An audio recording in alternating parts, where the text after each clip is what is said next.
começar aqui, para que vocês entendam aonde começou a Páscoa.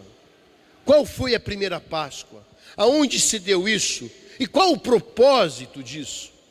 Então, a celebração da Páscoa, ela foi instituída pelo próprio Deus ao anunciar a 10ª e última praga do Egito, a morte dos primogênitos. Conhecemos a história. Faraó se endureceu, com o coração endurecido. Deus levanta Moisés para que o povo do Egito seja liberto, mas Faraó não permitia, e Deus então envia 10 pragas. Faraó continuava irredutível até a 9ª praga, e Deus manda então a 10ª praga, que era o anjo da morte. Mataria todos os primogênitos do Egito. E o povo de Israel foi instruído, Moisés foi instruído por Deus para realizar a Páscoa. A palavra Páscoa no hebraico é Peshá. Não, é Pesash. Pesash. Pesash significa passar por cima, ou passar por cima. E Deus instruiu a Moisés que, para que o anjo da morte não levasse os primogênitos do povo de Israel, matasse um cordeiro, e com o sangue do cordeiro passasse também nos umbrais da porta, e que a família daquela casa deveria comer esse cordeiro, celebrando a Páscoa. Ou seja, a Páscoa significa então o livramento da morte, salvação. Enquanto o anjo da morte passava no Egito, os primogênitos das famílias egípcias, os súditos de Faraó, morreram. Todo primogênito de toda a família egípcia morreu, inclusive o filho de Faraó. E a história nos conta que Faraó ficou indignado com isso. A história nos diz que Faraó ficou furioso, mas para nós, o povo de Deus, essa passagem, ela tem um significado importante nas nossas vidas. Naquela noite memorável, uma noite que o povo de Israel até hoje se comemora, a Páscoa em Israel é algo muito importante e se comemora até hoje. E o povo de Israel, eles comemoravam isso naquela noite memorável, comendo o carneiro, o cordeiro, acompanhado do pão ázimo, que significa em hebraico matzah, ou seja, um pão sem fermento, com ervas amargas que simbolizavam o sofrimento do povo de Israel no cativeiro no Egito. Eu quero tomar como base aqui nessa introdução o versículo 12, o capítulo 12 de Êxodo, versículos 7 e 8, que diz assim: E tomarão do sangue, e porão em ambas as ombreiras e na vega da porta, para que nas casas em que o comer, e naquela noite comerão a carne assada no fogo, com pães ázimos e com ervas amargosas a comerão. Aqui estava instituída a ceia da Páscoa, com todos os seus simbolismos. E a primeira coisa que a Páscoa nos lembra, ela prefigurava o sacrifício de Cristo em nosso favor. A Páscoa do Senhor é todo um cerimonial israelita que apontava para Cristo. Antes do seu sacrifício na cruz, também celebrou a Páscoa com seus discípulos. O Cristo, o Jesus que nós adoramos, também celebrou a Páscoa. Também, junto com seus discípulos, ele celebrou a Páscoa. E lá em Lucas 22:15 diz assim: chegada a hora, pôs-se à mesa ele com os 12 discípulos e disse-lhes: desejei muito comer convosco esta Páscoa, antes que padeça. O próprio Cristo, celebrando a Páscoa, reúne os seus discípulos e se declara que ele era o Cordeiro Pascual. Sabe o que isso significa? O próprio João Batista, quando vê Jesus Cristo, ele fala: eis o Cordeiro de Deus que tira o pecado do mundo. A Páscoa, irmãos, ela tem a ver com a nossa salvação. É algo tão importante, porque tem a ver com o sacrifício do Cordeiro que tira o pecado do mundo.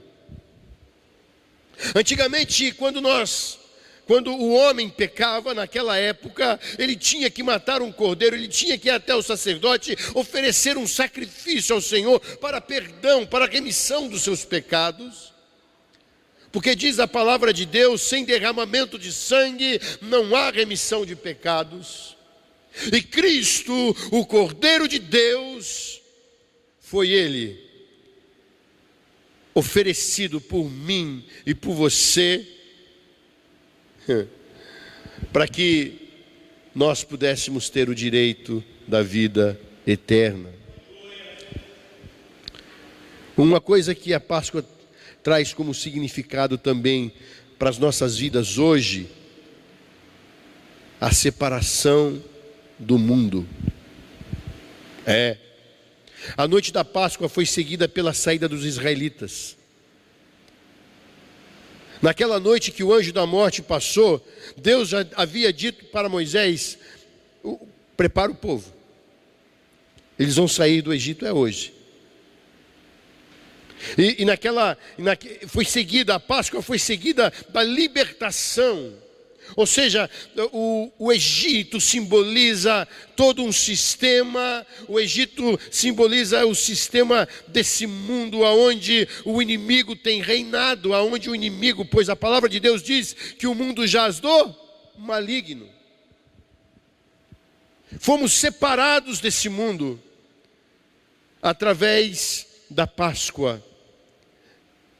E a Páscoa celebra completamente a Páscoa da saída dos egípcios, dos israelitas do Egito, a qual significa a separação do povo de Deus e da corrupção do mundo. Já no Novo Testamento, ela está dizendo assim: olha, é um estilo de vida. É apartar você de um estilo de vida mundano. É por isso que nós pregamos desse púlpito a santidade, pois santidade é a separação. É por isso que deste púlpito, quando nós estamos aqui e o Senhor nos dá uma palavra genuína, uma palavra que vem do trono do Senhor, tem que ser santidade, tem que falar-se de santidade. Não podemos excluir a santidade, pois Deus não aceita você 10%. Tampouco 99,9%, ou é tudo ou é nada. Por isso que a Páscoa tem essa simbologia de estarmos separados. Eu fui escravo do pecado, você foi escravo do pecado um dia, assim como o povo de Israel era escravo de Faraó lá no Egito, mas Deus nos preparou o Cordeiro, Deus nos preparou o livramento, e hoje nós somos livres.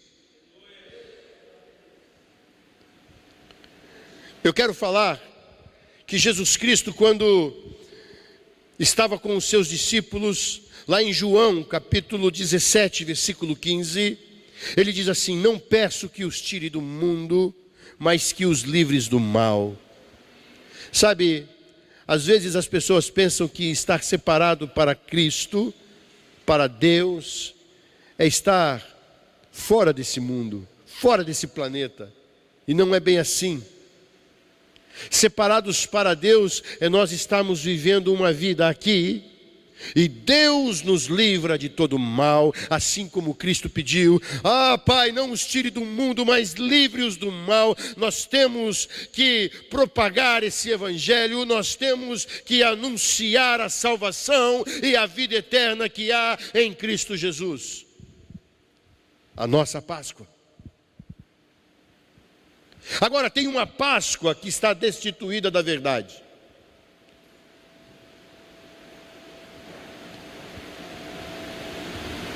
Tem uma Páscoa que o intuito dela é desviar o foco, é tirar de você e de mim a verdade da palavra de Deus, de uma festa tão importante como essa, de uma comemoração tão importante como essa. Quer desviar e quer te distrair para que você e eu não conheçamos a verdade a respeito da Páscoa. É a Páscoa que se comemora aí fora. Quero contar uma história engraçada. Tinha uma galinha que estava cansada de botar ovos. Isso é autoria minha. Não peguei na internet. Fui eu que, pensando na Páscoa, falei, deve ter sido assim. Eu tenho o direito de pensar, de filosofar. E essa galinha, ela estava cansadinha. Todo dia botando ovos. E ela, o melhor amigo dessa galinha era um coelho. Por incrível que pareça. Enquanto ela cacarejava, ele comia cenoura perto dela. E os dois tinham longas conversas. Até que um certo dia a galinha, já estressada, disse para o coelho, sabe, eu estou precisando de umas férias. Você pode me ajudar? Estou cansada de botar ovos. Não aguento mais essa vida. Não é fácil botar ovo, coelho. Pelo menos um mês de férias. Desde que eu me tornei uma galinha, eu boto ovos. E não é que o coelhinho topou a parada? Você está precisando de férias. Vamos fazer o seguinte, eu vou assumir o seu lugar.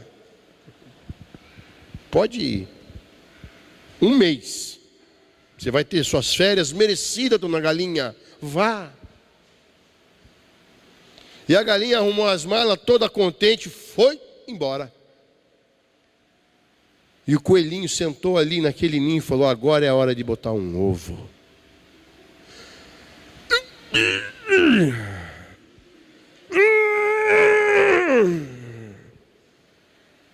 Primeiro dia não conseguiu botar ovo.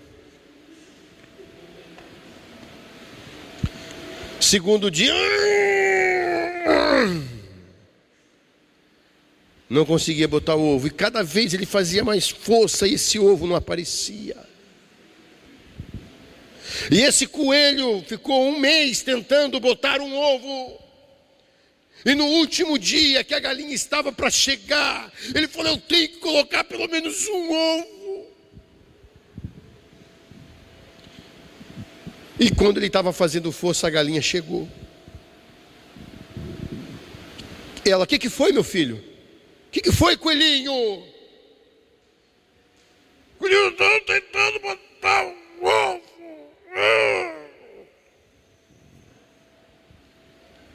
Ela falou, eu vou te dar uma força. Pensa positivo e bota esse ovo para fora. E ele botou um baita ovo de chocolate que ninguém conseguiu comer até hoje. Você acredita que coelho bota ovo, irmão? As criancinhas são enganadas desde o berço. É o coelhinho da Páscoa. Desde quando o coelho come cenoura, come capim? Aquele coelho se tentou botar um ovo, o que ele fez? E se um coelho botar ovo, você não vai conseguir comer, irmão. Pode ter certeza que não. Esse ovo não presta, não é de chocolate. Botar um ovo já é difícil, você imagina de chocolate, irmão. Mentira! Quem que é o pai da mentira? É o diabo. E quando eu reconheço isso, eu digo para vocês que na ignorância nós fazemos isso. Eu já fui ignorante, irmãos. O coelhinho da Páscoa.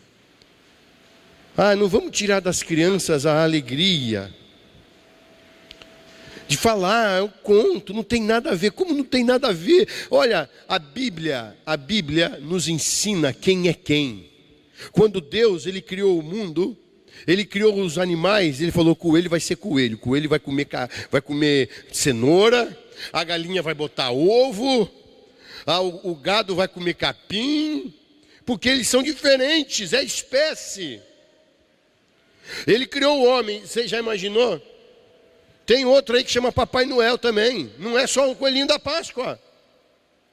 O coelhinho da Páscoa está querendo tomar o lugar de Jesus Cristo. O diabo é sujo, meu irmão. O diabo é o pai da mentira. O diabo quer tirar o conhecimento verdadeiro. Sabe da onde? No berço da sua casa, onde você embala o seu filho.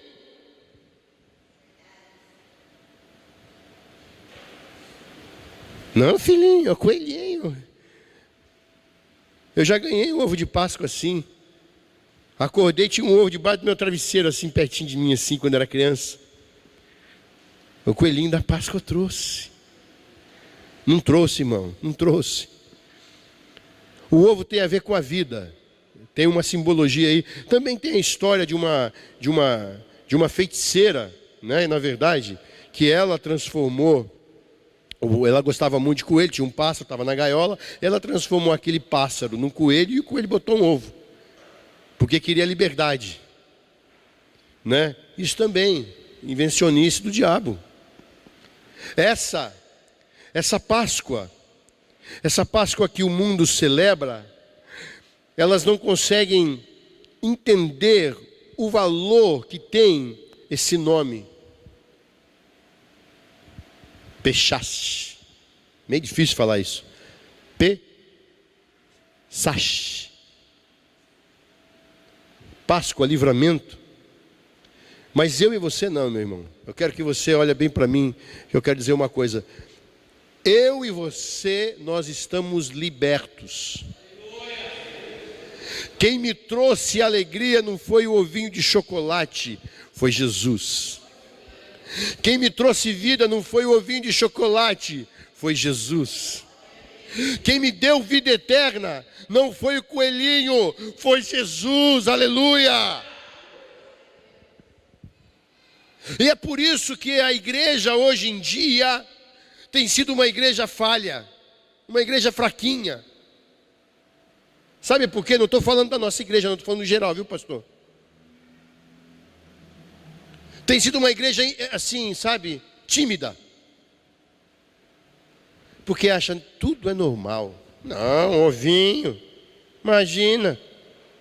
Criança vai comer o ovinho, vai ficar contente. Vai ficar tranquila. Não é não, meu irmão.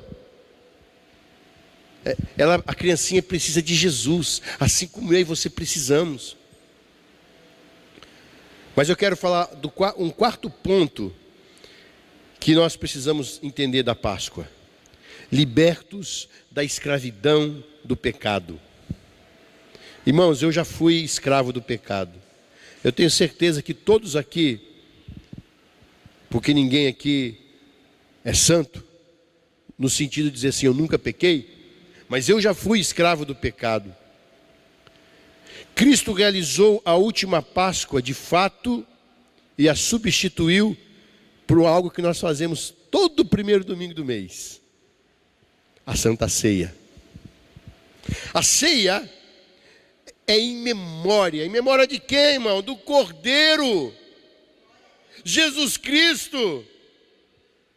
Em memória daquele que se doou, daquele que nos redimiu. O próprio Cristo instituiu a ceia do Senhor. Sabe como? Ele fala assim, olha, toda vez, lá em Coríntios, capítulo 1 Coríntios 11, 26, nós sempre lemos isso aqui na Santa Ceia, ele fala, porque todas as vezes que comerdes desse pão e beberdes desse cálice, anunciais o Filho até que venha.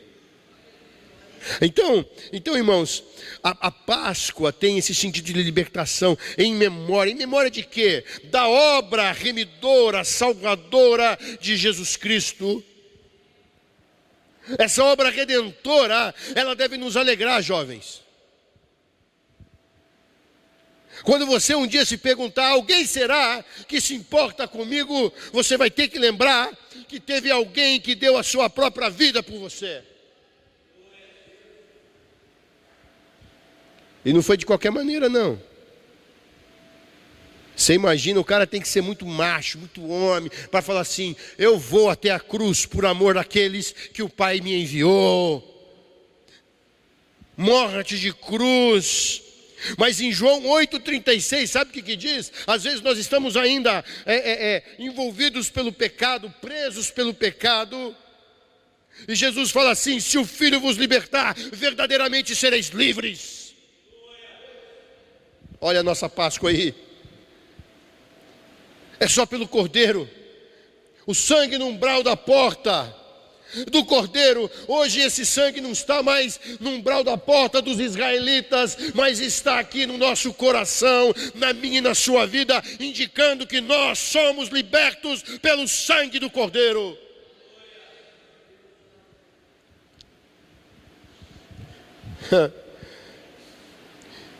Hebreus 12:14, sabe o que diz? E visto como os filhos participam da carne e do sangue, também ele participou as mesmas coisas, para que pela sua morte, olha, Jesus, o Cordeiro, aniquilasse o que tinha o império da morte, isto é, o diabo. Sabe o que ele fez, irmãos? O Cordeiro fez? Ele aniquilou o poder da morte que estava na mão do diabo.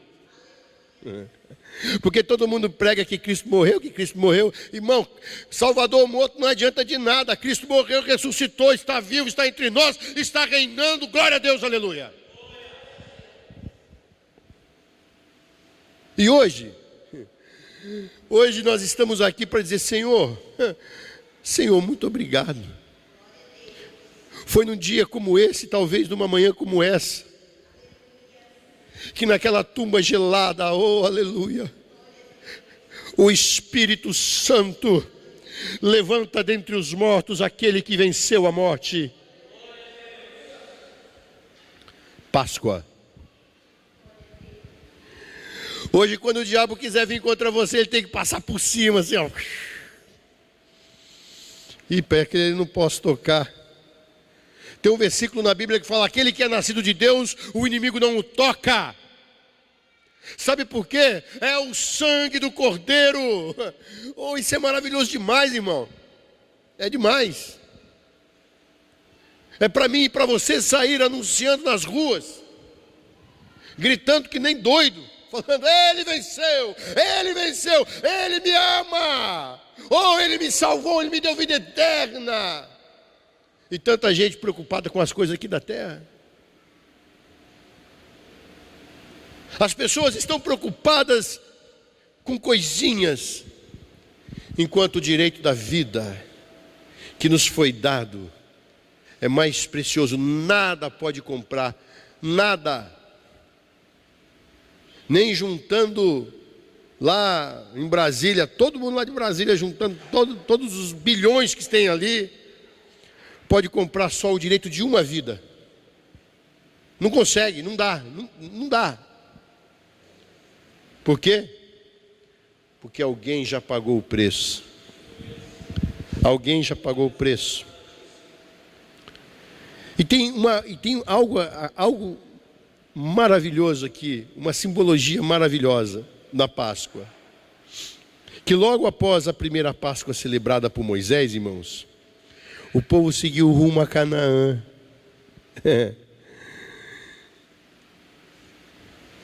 Sabia que eu e você estamos indo para Canaã? A Páscoa é um caminho aberto para Canaã. Oh, você está livre, pode caminhar, pode vir aqui, aquilo que eu te prometi eu vou cumprir, diz o Senhor. Ele abre o caminho, Jesus, o novo e vivo caminho, pelo sangue de Jesus. Oh, nós temos livre acesso e podemos caminhar rumo à promessa, dizendo: Senhor, eu estou indo para Canaã.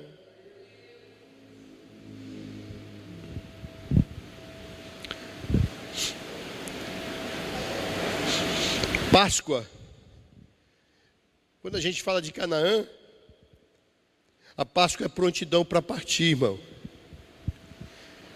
Você já tinha parado para pensar nisso? O povo sai do Egito, come apressadamente, come a Páscoa, porque eles estavam prontos para partir. A Páscoa não é coelhinho não, irmãos, eu já disse isso. A Páscoa, quando nós entendemos a Páscoa, nós estamos dizendo assim: existe na minha vida um Salvador, eu fui remido, Senhor, eu estou pronto para partir.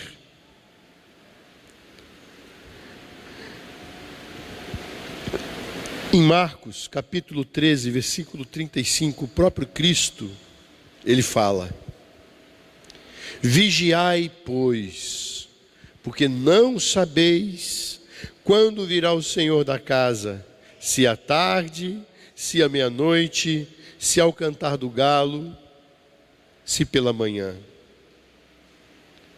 Quando eu e você celebramos a Páscoa, nós estamos dizendo ao mundo: nós não pertencemos a esse mundo, e eu estou pronto para o chamado, quero estar atento, vigilante ao chamado do meu Senhor, pois quando Ele me chamar, oh aleluia, quando Ele nos chamar, nós iremos adentrar, oh pelos portais eternos, nós estaremos na sua presença, nós estaremos ali adorando ao Senhor. Você já imaginou um lugar onde você não vai ter preocupações, aonde você só vai estar adorando? É uma coisa assim que nós não conseguimos nem conceber nessa carne, porque é algo muito profundo, é algo muito, é um êxtase inexplicável que o Senhor vai colocar em nosso coração. Imagina você lá na glória, você não vai ter essas dores de cabeça que você tem aqui nessa terra. A volta de Cristo é a maior esperança de quem foi liberto pelo poder do pecado. Eu e você, libertos do poder do pecado, eu tenho a esperança em encontrar o Salvador. Ah, o Cordeiro. Você consegue se imaginar dando um abraço em Jesus? Você consegue se imaginar? Pensa num camarada importante. Pensa em uma figura aqui mundial.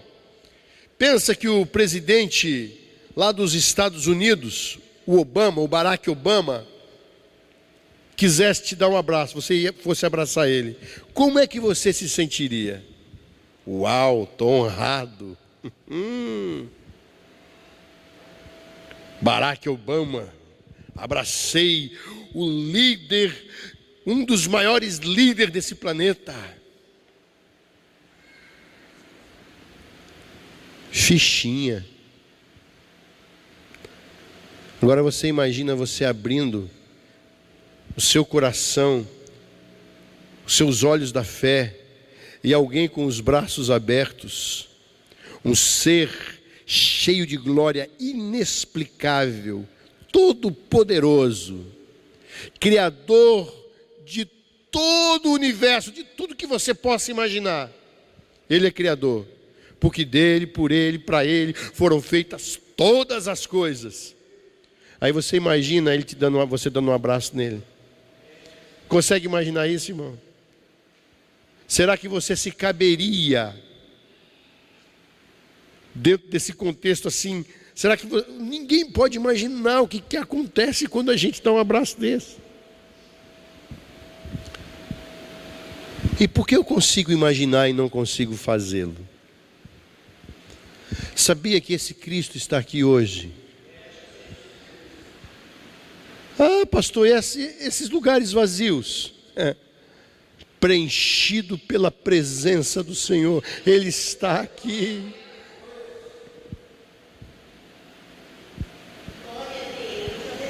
Ele está falando assim: olha, você está pronto para partir no dia que eu te chamar? Para de olhar para o coelhinho, olha para mim.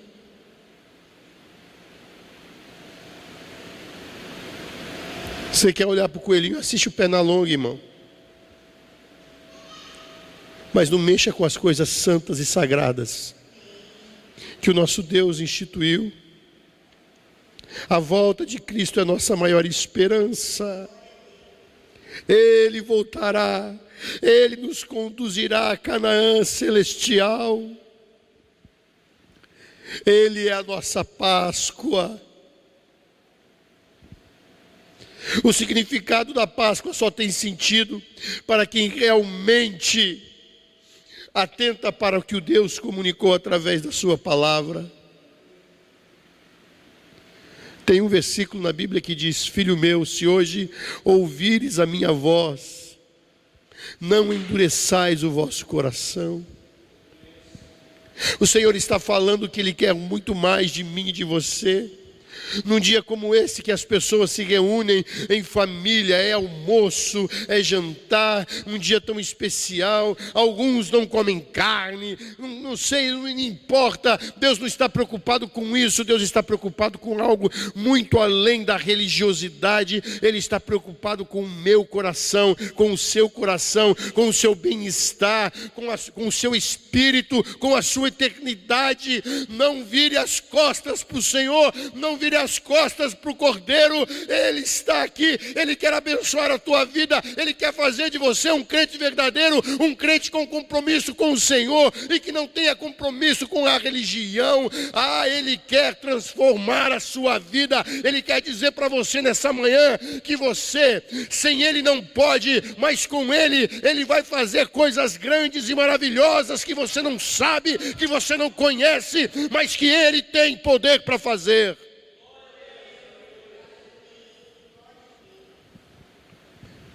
Estamos preparados para a vinda do Senhor a qualquer momento? Quando eu me faço essa pergunta, eu penso nos meus filhos. Penso em vocês jovens que estão no primeiro banco, no segundo banco da igreja. Como o diabo é sorrateiro para enganar e para subtrair a sua vida e te levar para o inferno. Essa é a missão dele: roubar, matar e destruir. O livro que nós lemos não é um livro que foi composto por escrito por alguma pessoa que tem o intuito de entretenimento, como o Walt Disney, que conta histórias lindas. O livro que nós lemos é a palavra de Deus. E eu quero alertar essa igreja, agora especificamente aqui. Jesus está voltando. Jesus está às portas. E quando Ele voltar, Ele vai ter que separar o joio do trigo. E na autoridade do poder do Espírito Santo de Deus, eu digo desse altar,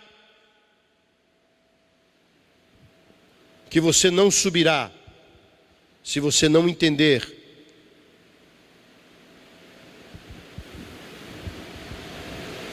que Ele é o Cordeiro que te limpa. Ainda há oportunidade. Porque tem crentes que vêm à igreja com 30 a 40 anos de banco e não vão subir para a glória.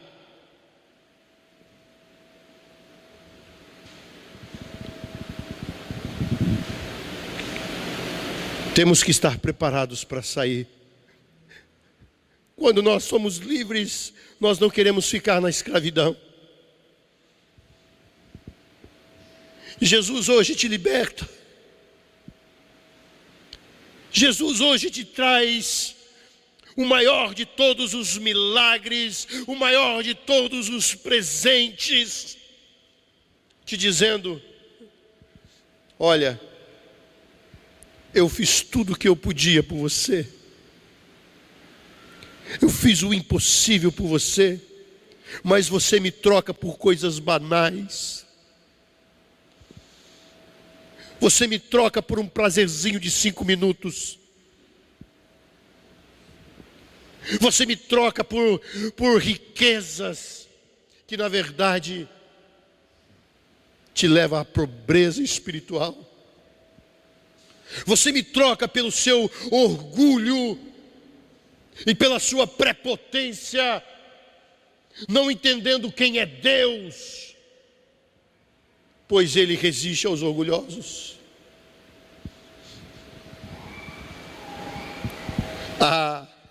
Mas todo aquele que dobra o joelho e confessa o seu pecado, reconhecendo que Deus é soberano e que Ele é Deus, o Todo-Poderoso, aquele que é o Criador, aquele que criou o meu ser e que me ama incondicionalmente. Ele me ama, Ele te ama. Quando reconhecemos isso, somos libertos do pecado. Todo joelho se dobrará e toda língua confessará que Jesus Cristo é o Senhor.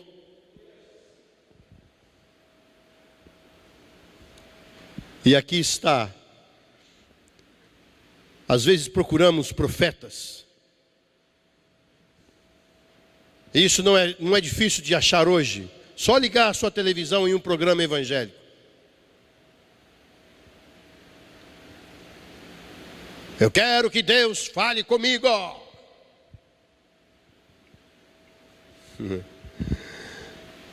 Até no silêncio, pregado na cruz, Jesus falava.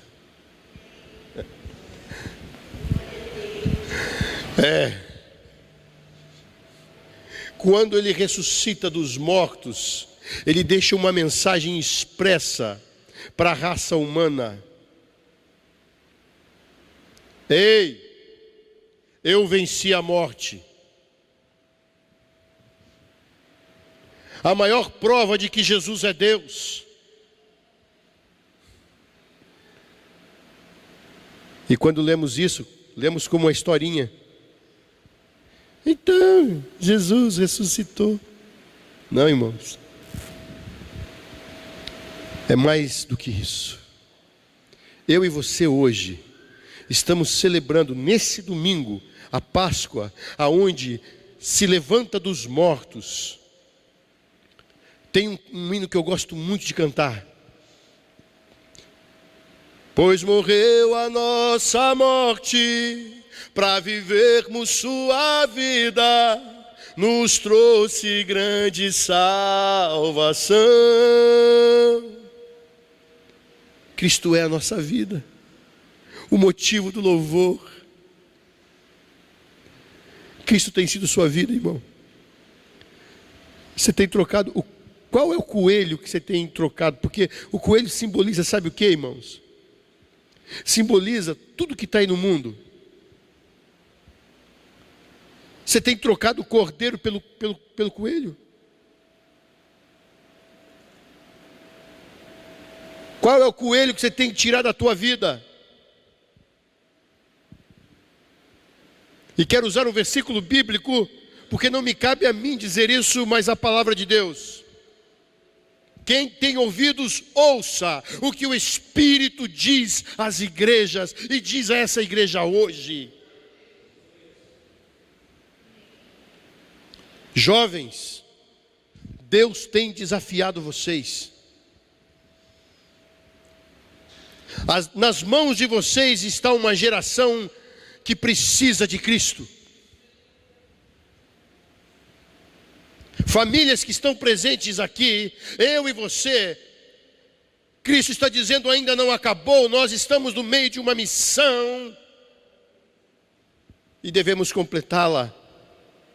Devemos estar prontos para partir junto ao Senhor. E hoje se completa, mais de 2000 anos já foi, em que Jesus ressuscitou dos mortos. Já tentaram tudo o que podiam para desabilitar a credibilidade que há na palavra de Deus, mas não conseguem. Sabe por quê? Porque o poder de Deus, o Evangelho é poder de Deus na minha e na sua vida. Amém? Eu quero convidar você para ficar de pé.